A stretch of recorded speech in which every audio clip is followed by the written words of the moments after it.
All right, everyone. Welcome to the COMSOC video seminar for another session. Great to have so many of you here.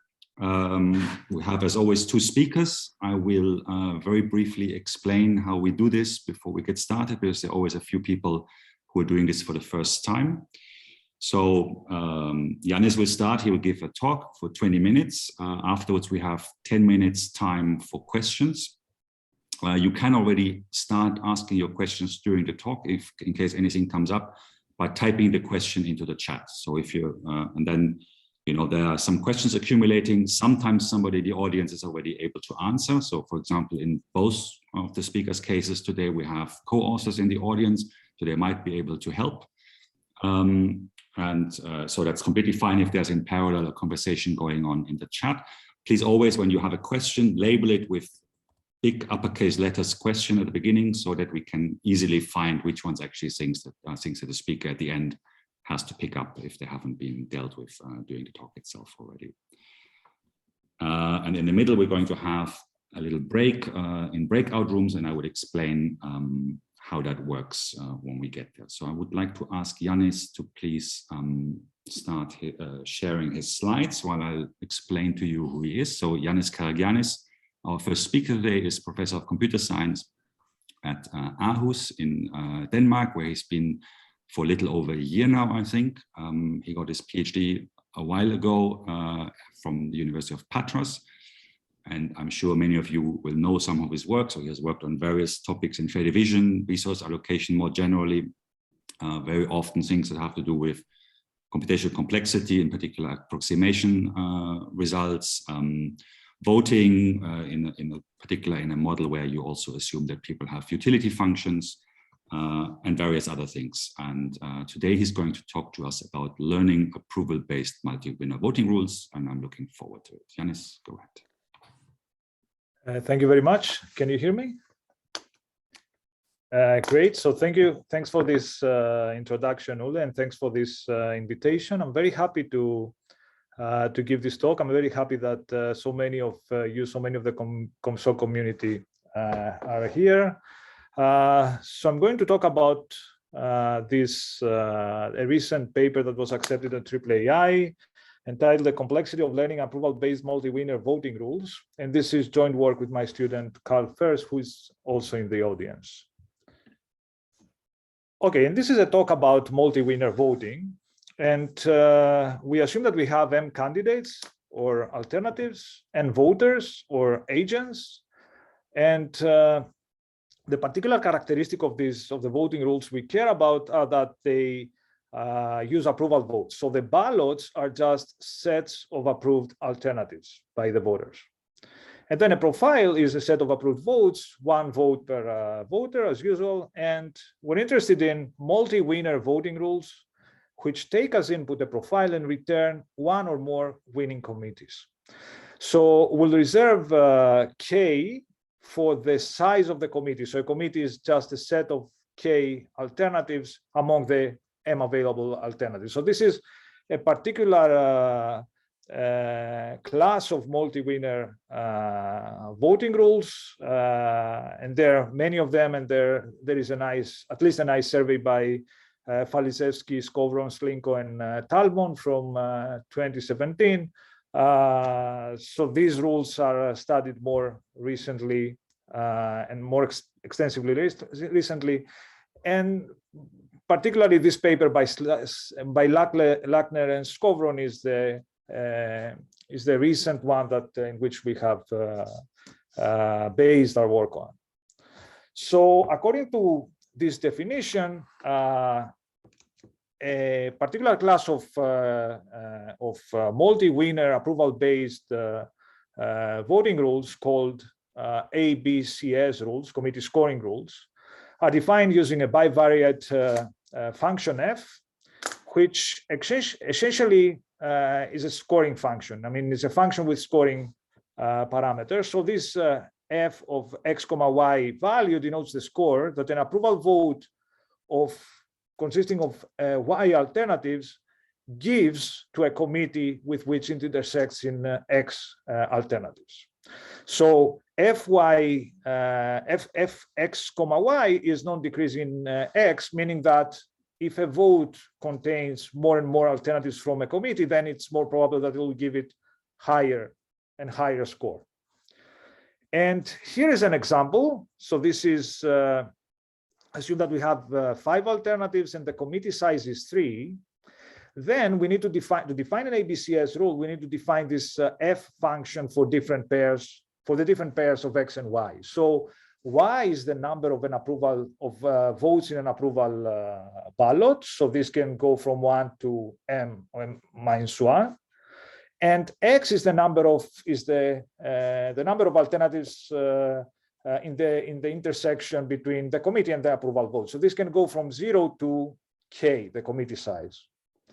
Okay, and there are some pairs of value that do not make any sense. For example, this 3.2 pair means that we have a committee of size 2 that intersects with a, we have a ballot of size 2 that intersects with a committee in 3 alternatives. This cannot, this is not possible. And so this here is a pair that we forget. And this corresponds to this x equals 3, y equals 2 position that will not be used in this table here. So this table here will be used to represent the function f. So 1.3 is a pair which is fine. So x equals 1, y equals, oops, sorry.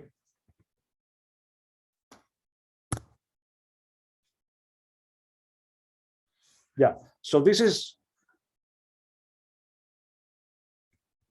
okay, so this is a pair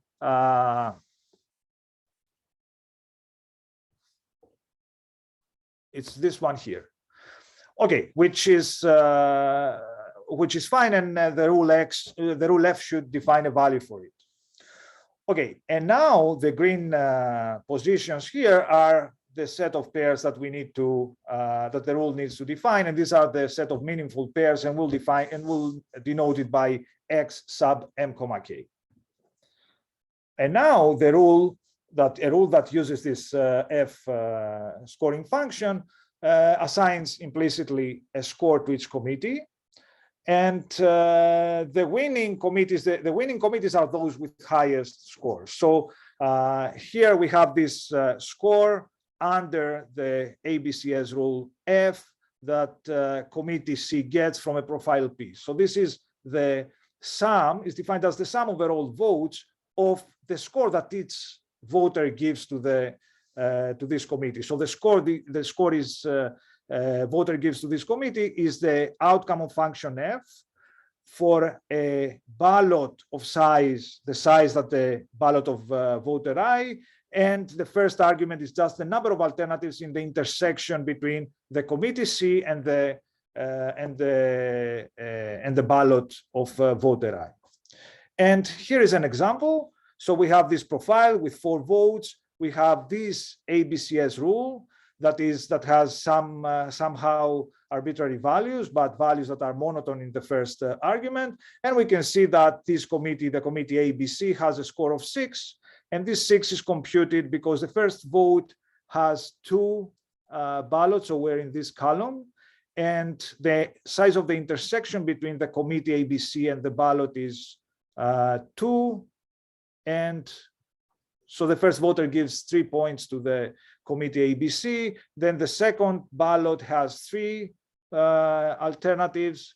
And the size of the intersection with the committee is again 2. So we add this 1 point from the second vote, and then AD gives AD has just 1 alternative in common with the committee ABC, so we're here plus another point, and the last point the committee ABC gets from this 4th vote that is a single alternative and gets another point. So that's the score of 6 that the committee ABC gets. And there is another committee ABD, which we can verify that it has the highest score 7, and it's the winning is a winning committee, or one of the winning committees in this particular profile with this particular ABCS rule.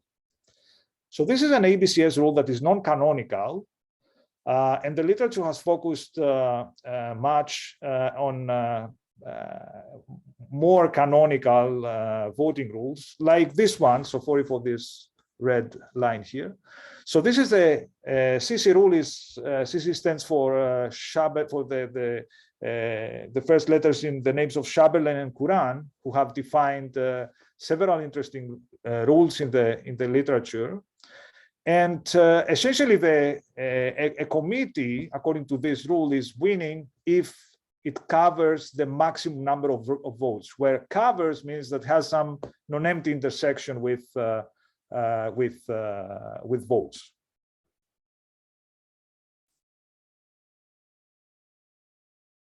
Okay, I see some questions. So I think I've explained the definition of X and Y that makes sense. The reason why X equals 0 and Y equals 3 does not make sense is because we have just 5 alternatives. So a vote of 3 alternatives intersects with any committee of size 3 in at least one alternative. Okay, so this was already answered. Okay, so according to this CC rule, the winning committees here are these 4: A, B, C, A, C, D, A, C, E, B, C, D. Essentially, these are committees, all committees that contain A and C. These cover these four votes in the profile. And also committees B, D, and C also cover the 4 votes in the profile and are the winning ones.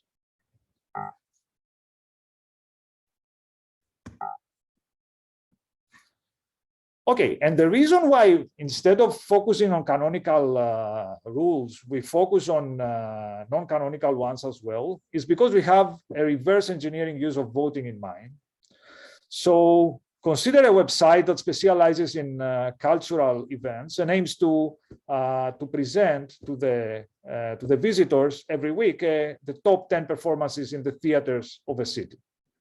And a simple way to do this is to ask the website visitors, what's your favorite performances, aggregate the input to the top 10 and publish it. Okay, so these favorite performances can just be an approval vote where the available theater performances in the city are the alternatives, but then this aggregation is not obvious how it should be done. So which is the voting rule that needs to be used to select the top 10 of the performances. And here we propose to use a data-driven approach where in the first 10 weeks of operation, the website does the following. It collects the visitors' approval votes, does not apply any rule to compute the top 10, but instead asks some expensive experts to do this job and decide the ideal top 10. And then after 10 weeks, the website can use this information as a training set, where on one side it has the profile of approval votes by the visitors, on the other side it has the corresponding ideal top 10 by the experts, and then can compute an ABCS rule that matches the visitors' input to the experts' ideal top 10. And after the 10th week, the learned ABCS rule can be applied to the visitor input. So every time the website will use the input by the visitors, apply the learned ABCS rule, and the hope is that the top 10 every week will be the one that will be very close to what will be best for the visitors to see. And here's a simple related question. Given a profile, which is the rule that returns committees ABC and ABE as the winning committees in this profile?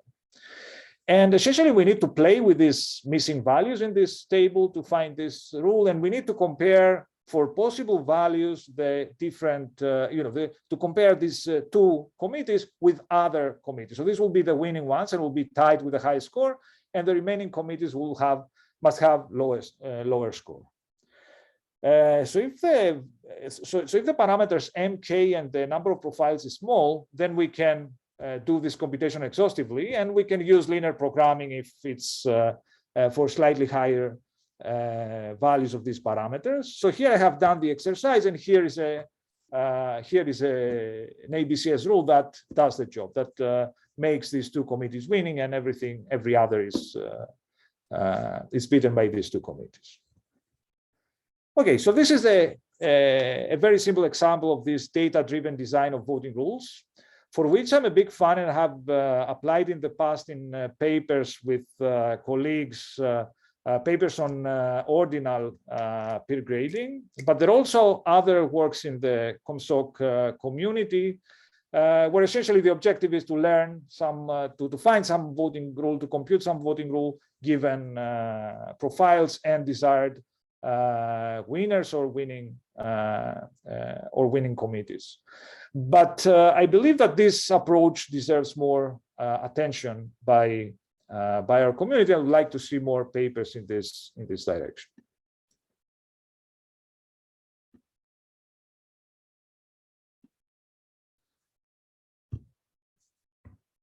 Okay, so to study this problem, we follow this pack learning framework, where the objective is to learn a target function H star from a hypothesis class, this capital H, of functions that assign labels to the points of a set Z.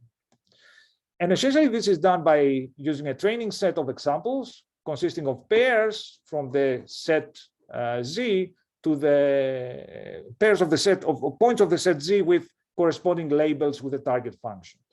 Of course, we don't expect to learn the function H star exactly, because for small sets of training examples, this is like guessing a function from a huge set of in the hypothesis class, and instead we hope that we'll learn something with small learning error. So the hope here is that there is some magic number, this number S, which if we are given at least S random training examples, so pairs of Z and their corresponding label with the target function, we'll be able to recover a function that will be approximately correct, I mean close to the target function, with high probability. So this parameter, and in this case, we say that the hypothesis class is learnable, is pack learnable. And in this case, so the function S is called sample complexity, and the parameters delta and epsilon that appear in the definition are the confidence, so the probability of learning, and the accuracy, the error that we can tolerate. So I'm not giving the detailed, so I include the detailed definition in the slide, but wouldn't like to say more than just this magic number that will allow us to learn. So this means that this magic number S means that if I use a random training example of a random training set of S examples at least, then the necessary information to learn the and a probably approximate correct target function is there.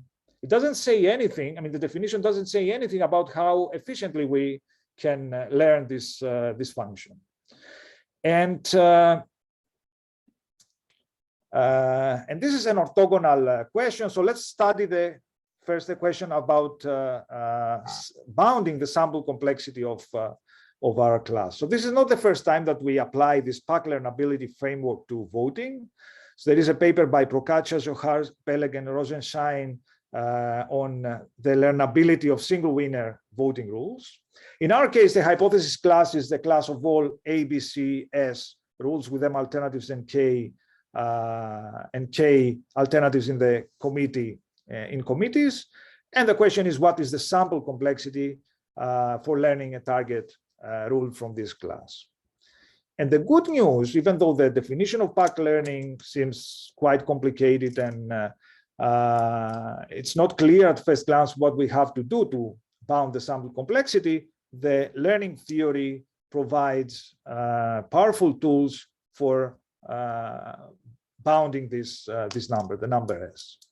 And these bounds, so there is an upper bound and the lower bound here, and these bounds depend on this quantity dg of H, which is the Natarajan dimension, essentially tells us how complicated the hypothesis class is. And there is also another quantity psi here that denotes the maximum number of labels a point can be given by the hypothesis in the class H.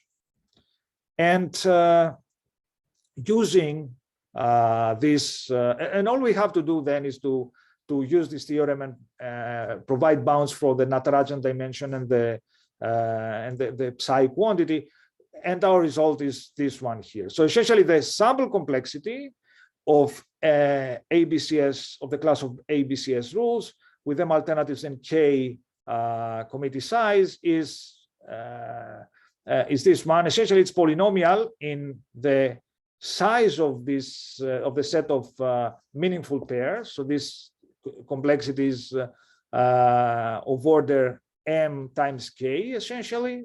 So this is the first is the lower bound. The second expression is the upper bound is slightly worse. So this there is the square of this X quantity and is multiplied again by the committee size and the logarithm. But in both cases, so both bounds denote a polynomial relation to M and K and the other parameters epsilon and delta. Okay, and the bounds followed by the multi-class fundamental theorem. After proving bounds on the Natarajan dimension, the maximum number of labels. And the important observation we use, I'm not going to say anything about the proofs, but the important observation is that if we, we're looking for this function f that will be the target ABCS, we're looking for the ABCS rule f that is the target function from the hypothesis class. And whether committee A beats committee B is witnessed by this linear function here. So this is the difference according to this ABCS rule f of the score that committee A has on input a profile P minus the score of committee B on the same profile. And assuming that the entries of the f function are variables, then this is just a linear function. And half of the, and some of the rules make, and some of the ABCS rule make committee A beat committee B. Some other rules make committee B beat committee A, and some other rules make the two committees tied. And then the analysis, in the analysis, we aim to bound the number of different sign patterns that will give us comparisons between committees in a set of, in an appropriately defined set of linear functions over the variables. And here we follow very beautiful theorems by Warren and Alon on bounding the number of different sign patterns of polynomials of low degree with few variables. So that's all I had to say about this learning part, where we essentially prove that the sample complexity is low. Unfortunately, if we have a small set of training examples, the problem of doing something with it and learning the target function is computationally hard. Actually, a minimal computational task for learning from just a single sample is the following. So given the profile P and a committee C, we would like to compute the rule that makes C winning, or report that no such rule exists. So there is this non-trivial here that requires that at least one entry of the rule is positive. And here we show that the problem parameterized by the committee size is called W1 hard. And we use a reduction from independent set and make sure that the only non-trivial ABCS rule is some rule that is known to be hard, the Sutherland Courant rule. And then our hardness simulates essentially the hardness of resolving the CC rule. It doesn't give us it doesn't use as black box the hardness of that rule, but instead simulates it in our reduction. So we have similar results on sequential Thiele rules, but I'll skip this discussion. And to give a summary, we have good news for the sample complexity of this class of ABCS multi-winner voting rules, but bad news for their computational complexity of learning. And let me stop here. Thank you very much. Thank you very much, Iannis. So I suggest that we unmute ourselves for a round of applause for our speaker.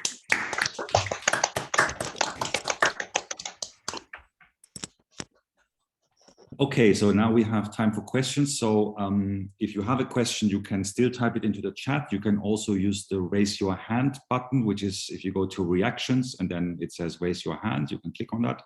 Then I will see that you want to ask a question, or if you don't manage to figure out how that works, you can just type into the chat, I would like to ask a question.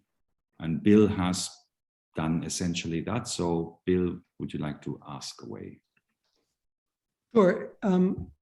I may not be thinking about this the right way, but it seems to me we're kind of assuming that the information of the expert opinion is somehow buried inside the opinions of the masses. And is that necessarily true? Isn't that an assumption that may not be true?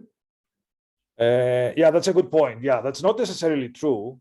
But we need to, yeah. So the website wants to be popular to the, wants to be useful to the visitors, right? So the experts could be, experts in avant-garde theater performances, let's say, but might be just interesting to a very small percentage of the visitors of the website.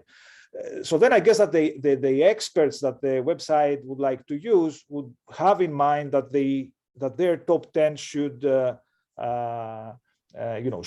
make the visitors happy in a sense. So give They're predicting what other people will like, not necessarily what they like. They're experts on popular opinion. Yeah, or have something in between in mind that can, that it could be some compromise. Okay, then there's Carl-Dieter in the chat saying, I think he agrees with the answer, or do you want to say more about that? No, it's all well. Okay, then Peter, you can unmute yourself and ask a question. Yes, thanks for the talk. Am I correct that the specification of the voting rule is incomplete in the sense that you haven't told us anything about what to do in the case of a tie-breaking situation? And how would that affect the learning process? Yeah. Okay. So our assumptions are that the voting rule do not use any way to break ties. So the training example should have the profile and the whole set of the whole winning set. So this is more difficult than defining some particular way to break ties. So this is what previous work has done. But this just makes the result more surprising. So the fact that the information, the fact that the small training set is enough to learn these voting rules that do not resolve tie is somehow surprising. So another direction could be to consider the rules, to consider the tie breaking as part of the rule. But then we may have, if we're not consistent in breaking ties, then the learning problem might be very difficult. So essentially, we may have a rule that gives the same number of points to every committee, let's say zeros everywhere, but have different ways to break the tie and decide the winner. So then I don't think there is something we can learn in this case unless we see too many samples. Okay, thanks. Okay. There was also in the chat, there was a question by Luis, which I think is the same question. And if you're still here and want to quickly clarify, you can, but you said you had to go. Yes, I have to leave in a few minutes, but basically the idea is, I don't know what was I didn't hear correctly the last question, but in a typical machine learning scenario, the idea is that you have a sample and the label you want to obtain for that sample, okay? And in this scenario, you say that the rule outputs a set of committees, okay? But then in your complexity result does not match exactly that model because your complexity result is based on having certain committee winning, maybe tied with others, which is not what I expect, because I expect a precise set of committees decide for the output. That will be the right label. Okay, well, I don't know whether this complexity result is applicable to the machine learning setting. It's not clear. Look, first the label that we use is essentially the set of winning committees. So for every profile, we have a set of winning committees. So this is a good point. Actually, you are right. So the complexity problem we study does not consider the case of ties. So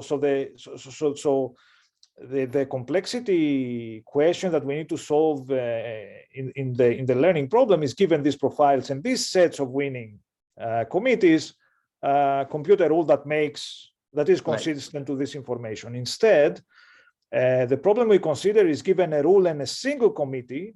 So is this committee, possibly together with others, winning? So the main reason we do this is because this problem is simpler. I believe that it's not difficult to show that this is equivalent to in terms of computational complexity, it's equivalent to the original problem. We need to adjust the reduction a little bit, but I believe that this is possible, and this problem indeed captures also formally the difficulty of the computational problem that has to be solved. Okay, I see two more people who want to ask questions, so let's try to do those still fairly quickly. So Klaus, you can unmute yourself. You have unmuted yourself. You can ask your question. What about the following interpretation, that we think of the experts as being as philosophers, faced with hypothetical profiles, and then the output in each case is their resolution, what the answer should be, and then the learning rule tries to, and they do that for a range of cases, and then the learning rule basically tries to describe the product of the philosopher's reasoning by this scoring rule, and then applies it. So the philosophers don't have a view on kind of what's normatively correct way to resolve the aggregation problem, but they don't have a view of the underlying matter. So there's no question of ground truth with the common people. They just try to solve the social choice problem for the common people. Yeah, I think that this should work. I mean, this the framework captures this scenario too. So instead of using profiles from the visitors, use profiles that the experts have defined.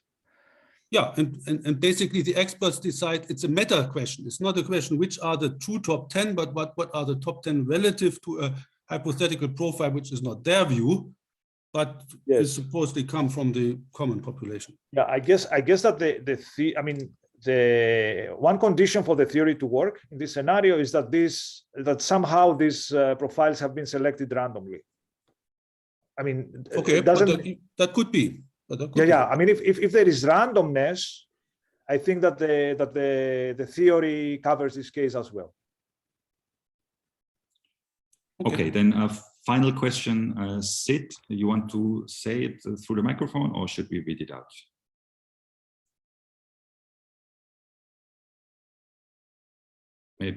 Maybe Iannis, you can just read the question as the last one in the chat, and then. So that's the active learning version of the makes sense in this setting. That is adaptively asking the experts rather than looking at drawn samples.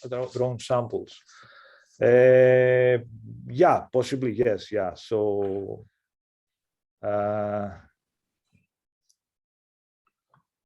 Yeah, I'm not sure how it relates to to coming up with the ABCS rule in particular, but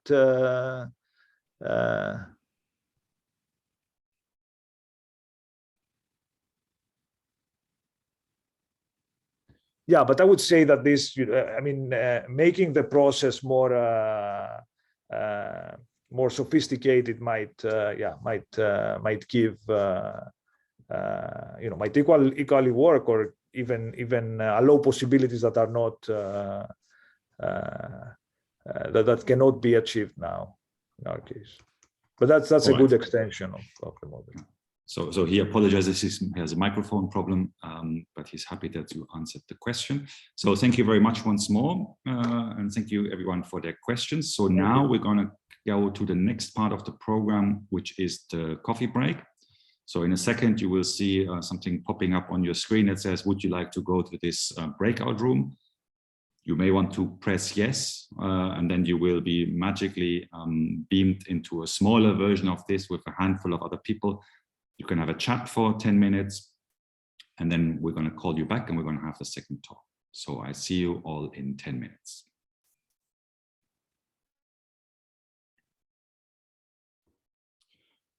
Okay, welcome back. So it's my great pleasure to introduce our second speaker for today, Erel Segal-Halevi. Erel is at the Erel University in Israel. He got his PhD, I think, around 5 years ago from Bar Ilan. And he's been working on various aspects of fair division, very often cake cutting related, or extending the cake cutting model, looking at related problems that have surprising connections to the cake cutting model, these kind of things. And I believe today's talk also falls into that category. It's going to be about fair division of electricity. So Erel, you can get started.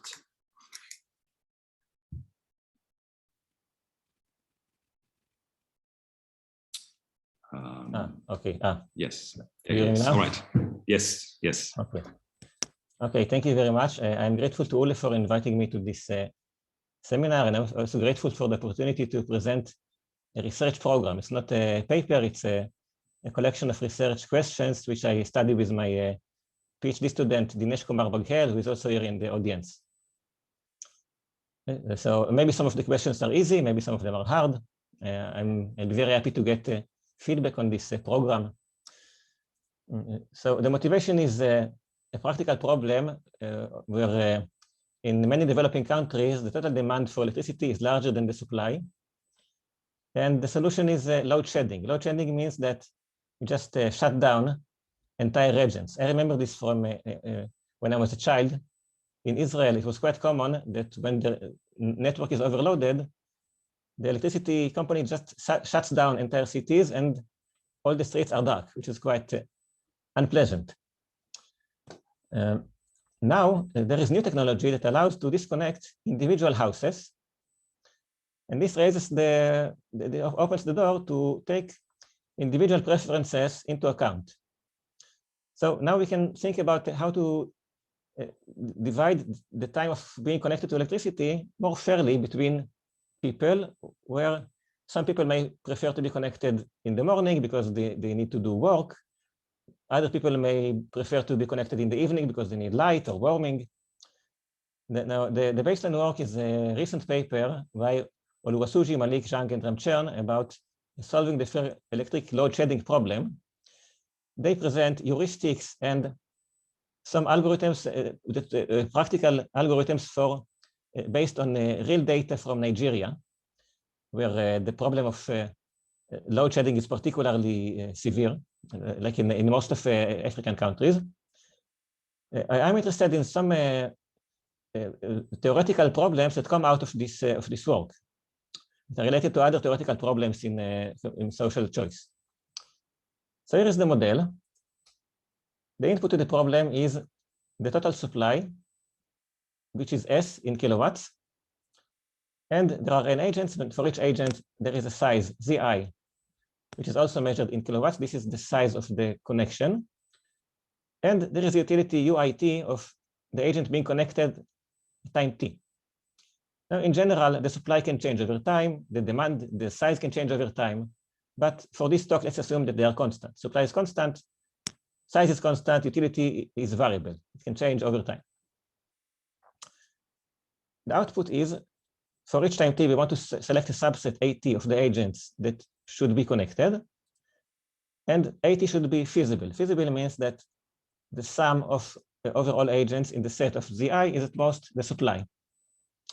So here we assume that an agent is either connected or disconnected, because this is what current technology allows. maybe in the future it will be possible to connect only partially, for example, connect an agent with a smaller capacity, but currently, as far as I know, it's the decision whether to connect or disconnect is a switch. Either you connect or not. So once you connect an agent, you have to assume that the agent can consume ZI, the connection capacity. So we need the sum of all sizes to be at most the supply. So I'll start with two warm-up cases, which are quite easy, where the sizes are identical. The sizes are identical. I'll talk about two cases. The simplest case is when utilities are uniform, so agents are only care about how much time they are connected. Or the utilities can be more general, they can be additive, and in this case, each agent can have a different utility for each point in time, and the utility of agent I is in the integral of the utility UI over the time in which agent I is connected. And then the more interesting cases are when the sizes are different. And again, we can consider uniform utilities or additive utilities. So the simplest case, where the sizes are identical and the utilities are uniform, I think there is only one allocation that can be considered fair. We can compute a Q, which is the quota, the number of agents that can be connected simultaneously, which is just a supply over the size rounded down. And then we can connect Q agents each time, and therefore we can connect each agent Q over n of the time, and we can guarantee to each agent a fraction Q over n of the total utility. I think it cannot be fairer than this. Just give each agent the same fraction of the utility. Now, when utilities are additive, it is slightly more complicated, but still easy, because we can reduce it to a cake cutting. Again, we define Q as the number of agents that can be connected each time, and then we can construct a cake. A cake is a name to the abstract, an interval where agents have utilities over that are measures over the interval. So you construct this interval, this cake, from Q adjacent copies of the timeline of a week. Week is just a planning unit. So we just take this week and put Q copies of it. And then you can divide the cake using any algorithm for proportional cake cutting. Proportional cake cutting guarantees, move this away, it guarantees to each agent 1 over n of the total cake value. So because our cake contains Q copies of the week, each agent is guaranteed at least Q over n of the total week utility. So we attend with additive utilities the same guarantee that we could get with uniform utilities, which is, for me, it's a great solution. The problem for me is considered solved, because if Q over n is the best we can guarantee, and we can guarantee this with general additive utilities, so we are good. Now, Ulle asks if we assume that the total cake value is 1. I think this assumption is not needed. We can assume this, but everything is proportional to the total utility. So you can normalize the utilities, but it's not. It will work whether you normalize or not. You get at least Q over n of the total utility. Now, the interesting case is when the sizes are different. So let's start with a simple example to understand the dilemmas here. Suppose we have 3 agents, supply is 30, and the sizes are 10, 20, and 30. All the numbers are in kilowatts. It's the size of connection. So here, the maximal feasible sets are either 10, 20, or 30. And the question is, what is the fair allocation of time? How should we allocate time between these two sets? So think about it for a moment, and you can write in the chat what you think. I don't know the answer, so I'll be happy to know what you think. I have several answers, but I don't know which of them is correct. So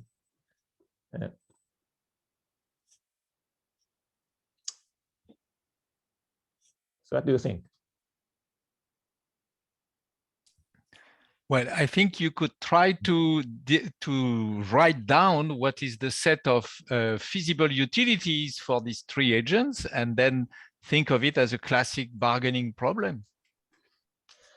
Okay, thank you very much. Actually, I'm going to show something similar in the next slide. I just want first to see what people think about this particular instance, because maybe it will give us general insights. So I see one answer in the chat. I think it's Ulle that recommends 2/3 and 1/3, which makes a lot of sense because we have here two agents. So they deserve 2/3 of the time, and the one agent that deserves 1/3.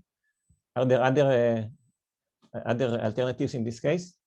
I'm assuming the 220s are actually, the 20 is actually 2 10s who stuck together and pretended to be 1. And the 30 is 3 10s who stuck together and pretended to be 1. And then being fair to each one of those 10s produces a different result, doesn't it? So what would you do? So suppose it's a Yeah, it would be half-half then. So then it's half-half, yes. So half-half is also makes sense because, for example, we can think that this connection is larger because it's a larger family. They have it's a household with 3 people, so they need more electricity. And so why would you discriminate against them? So I think half-half and 2/3, 1/3 are both reasonable solutions in this case. But I want to present it in a more general way. And this is based on the suggestion by Hervé Moulin. So thank you for this idea. So the idea is to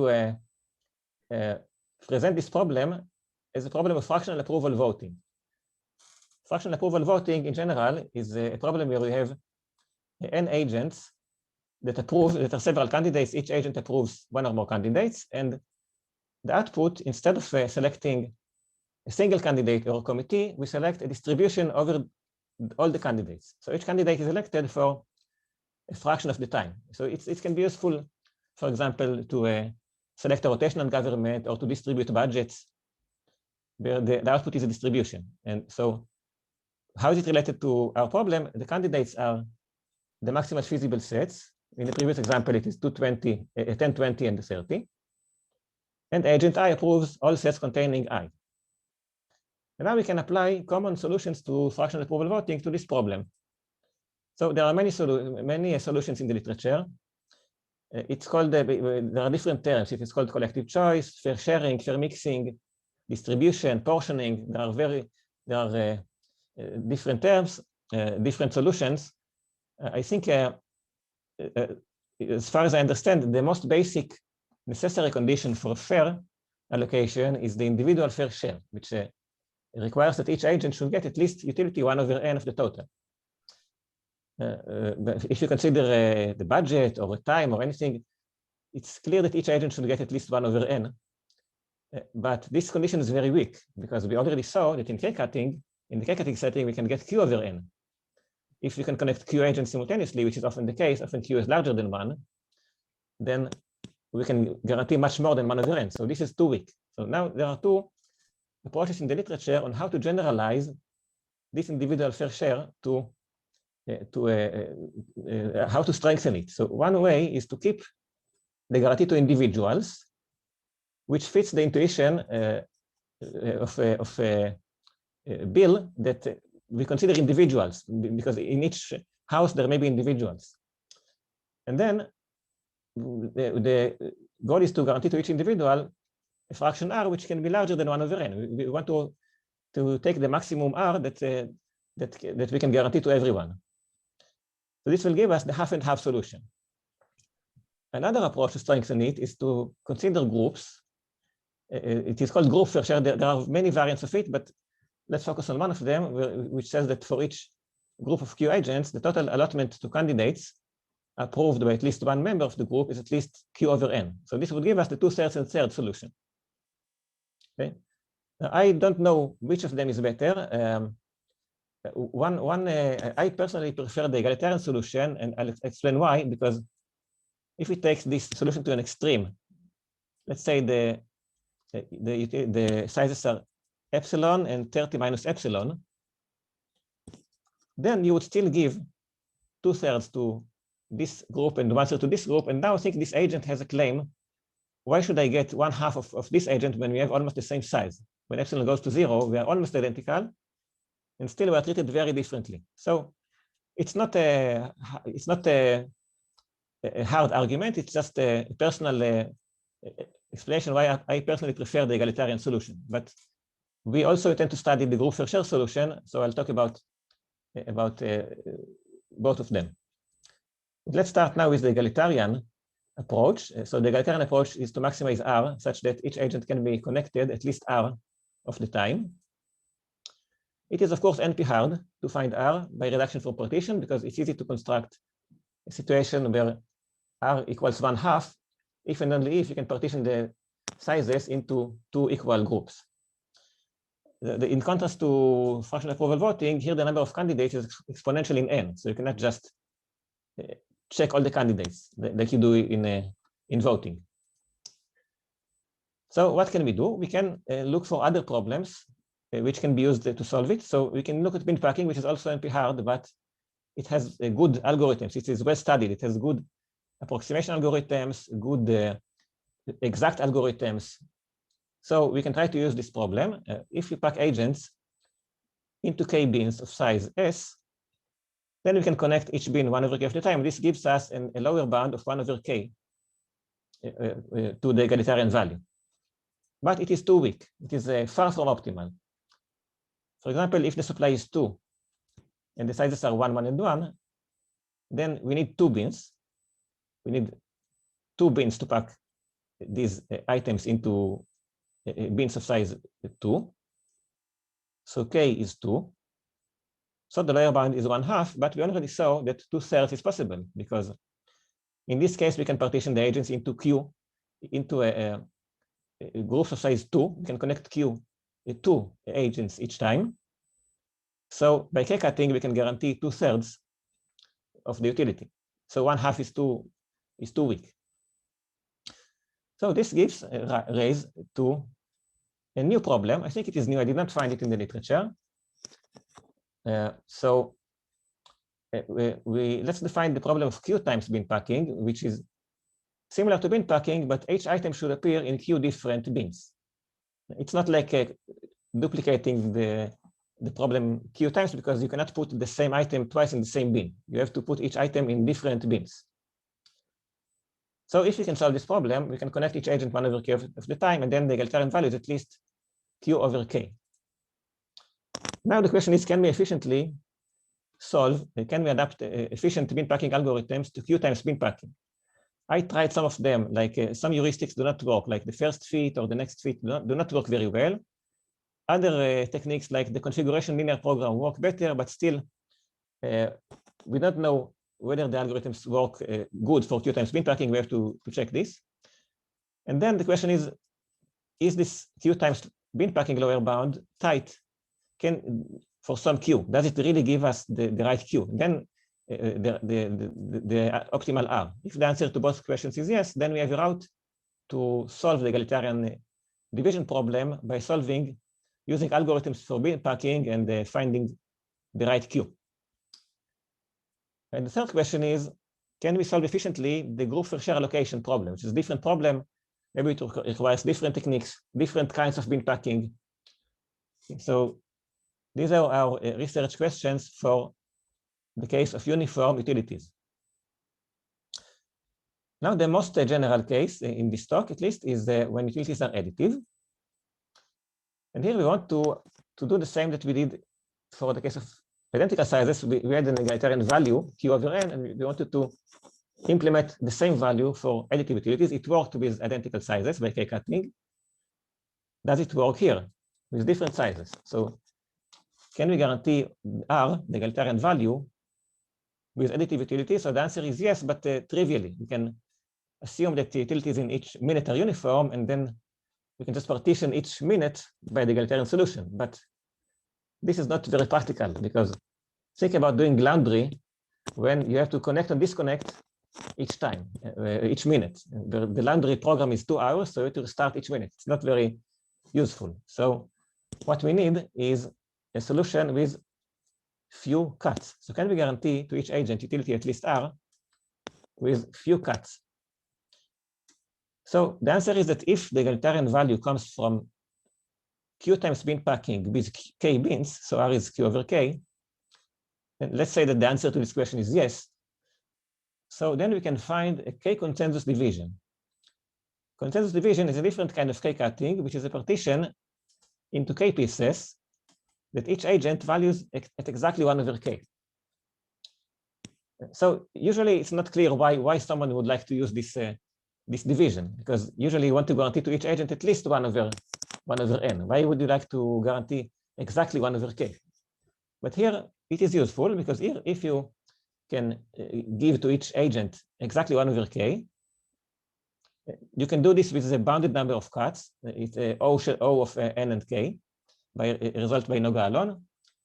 Then you can give to each bin 1 over k of the time, and then the utility of each agent is q over k, because each agent is in q different bins, and each bin gets 1 over k of the time. So this can be solved. The problem is first that the n times k is still a lot, and the second is that finding a consensus division is computationally hard, even when k equals 2, and all valuations are piecewise constant. So there are beautiful recent works that show the hardness of this problem. It is PPA hard to compute even an approximate consensus division, and it is NP hard to decide if you can do it with one fewer cut than the optimum. So the questions are, maybe is the consensus division the right tool for the task? Maybe you can do it with fewer cuts with a different tool, not consensus division, or maybe you can do it more efficiently with a different tool. So the answer is that not quite, because we have a theorem, a simple theorem that says that egalitarian electricity division may require n-1 cuts, and it may be PPA hard to compute. And the proof is, I don't have time to go over the proof, but it's quite simple proof, and it is by reduction from consensus division, from 2 consensus division, where it needs at least n-1 cuts. So this raises, so the research questions we have here is, can we do it with n-1 cuts? So n-1 cuts might be required by reduction from consensus division, but are they always sufficient? We can do it with k-1, n-1 cuts, where k is the number of bins, but can we do it with n-1 cuts? What about group fair share division? Can we do it with fewer cuts? Can we heuristically find an egalitarian or group fair share division with few cuts on realistic instances? This could be a practical application of this work. And finally, we can extend the basic model. We can allow more complex supply constraints, like the supply can change over time, or we can have a supply network with link capacities, where the capacities are not only on the entire network, but also on every link in the middle. It can be a tree or another network. So, or we can also study more complex demands, where the demand can change over time, or the prices can be used to incentivize agents to reduce their size, which is often done. And then there is a new dimension of whether you can convince people to consume less electricity in more overloaded hours. And it's a good time to say that we are recruiting postdoctoral students for this and for other fair division problems. Thank you very much. Thank you very much. Please unmute yourselves for a round of applause.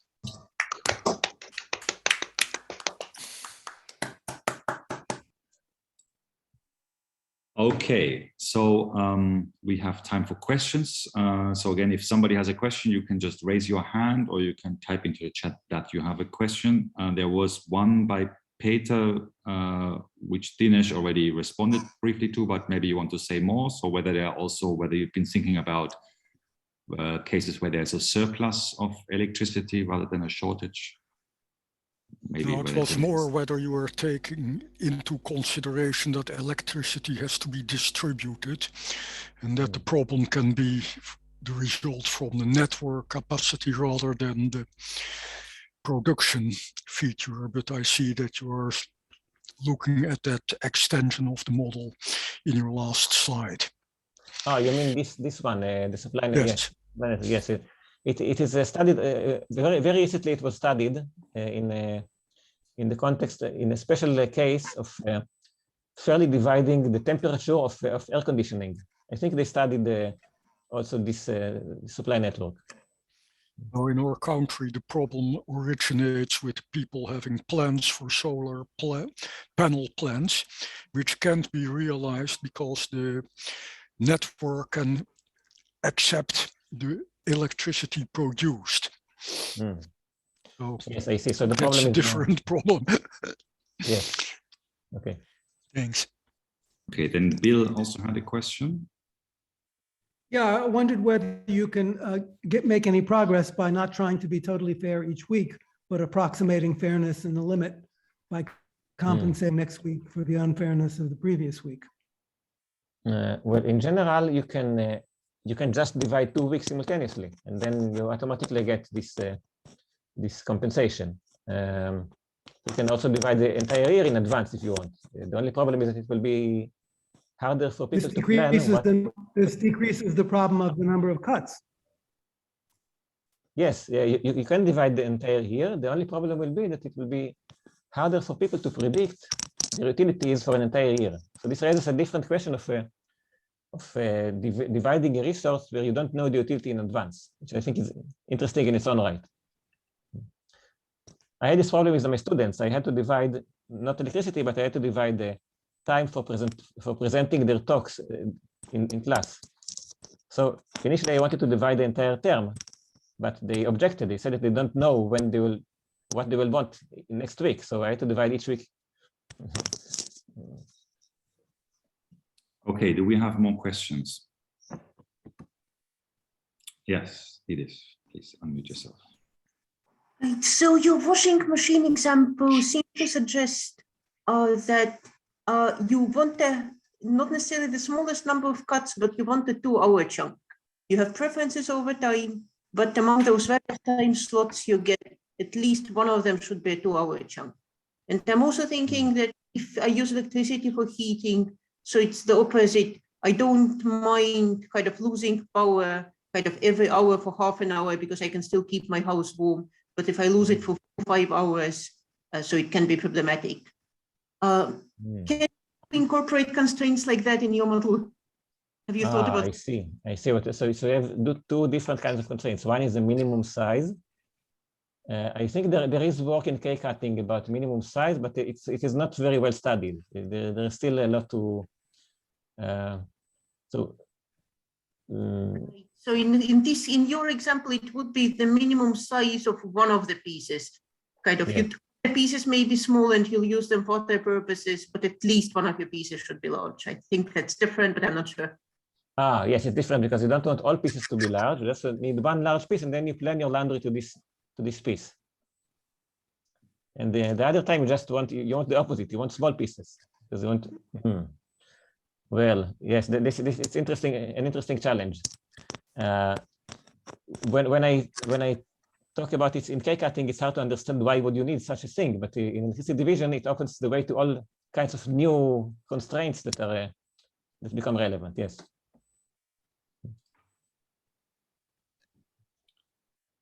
Hervé, we have a question.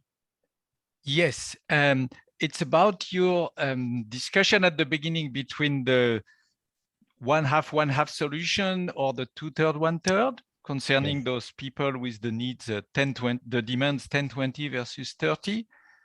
I think they are both meaningful, but it really depends on the interpretation of those demands. That is to say, whether in the first case for the egalitarian solution, they represent hard needs. I mean, this is the amount of electricity that you need per family in order for them to have the minimal standards that is absolutely unmovable, in which case it is normal to abstract from this objective number and just look at the fraction of utility that you give to them. But so in that case, I completely agree with you that the egalitarian solution is more appealing. But now, if you think, on the other hand, that agents are responsible for their demands, that they have control over, so everyone has to send an amount, and unfortunately, he cannot send a complicated message of a bit more, a bit less. He just has to say how much he wants. So then the person who asked for 30 where the other two were asking for epsilon and 30 minus epsilon, you could say, look, I mean, you ask for 30, so you are collectively more costly than the other two. So yes, you will be served less often, but of course, you always, if you have the option of reducing your demand to 30 minus epsilon, then of course we can do something much better for you and the other person with 30 minus epsilon.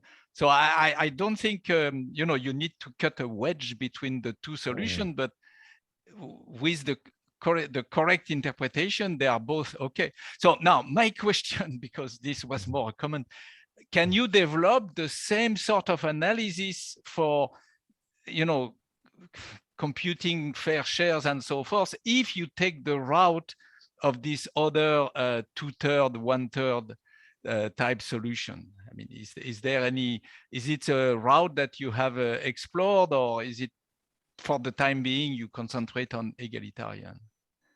So it's right now it's we can concentrate on egalitarian. As I wrote in the slides, we are really interested in exploring also the group fair share condition. It is very wide condition. There are many solutions that guarantee group fair share, like the Nash solution, the utilitarian, the conditional utilitarian. So you can either pick one solution like the Nash solution, or you can just require this condition of group fair share in general. Maybe it will be easier to satisfy it directly. So I think it's very interesting, and we haven't looked at it yet. Okay, thank you. Very nice talk. Thank you very much for all the comments. Do we have a final question from anyone? I'm counting down in my head from 5, more or less. And if not, then I would like to thank Erel again. Thank you very much for this very nice talk. I'm going to take a moment to announce what will happen next month. So we're going to continue to meet always on the first Thursday of the month, sorry, the second Thursday of the month at the usual time. So this will be the 13th of January next year. We're going to have 2 speakers, Florian Brandl and Maria Polukarov, and Vincent will be chairing the session. So I think that's something very nice that we can all look forward to. And I hope to see you there. Bye-bye. Thank you. Bye-bye.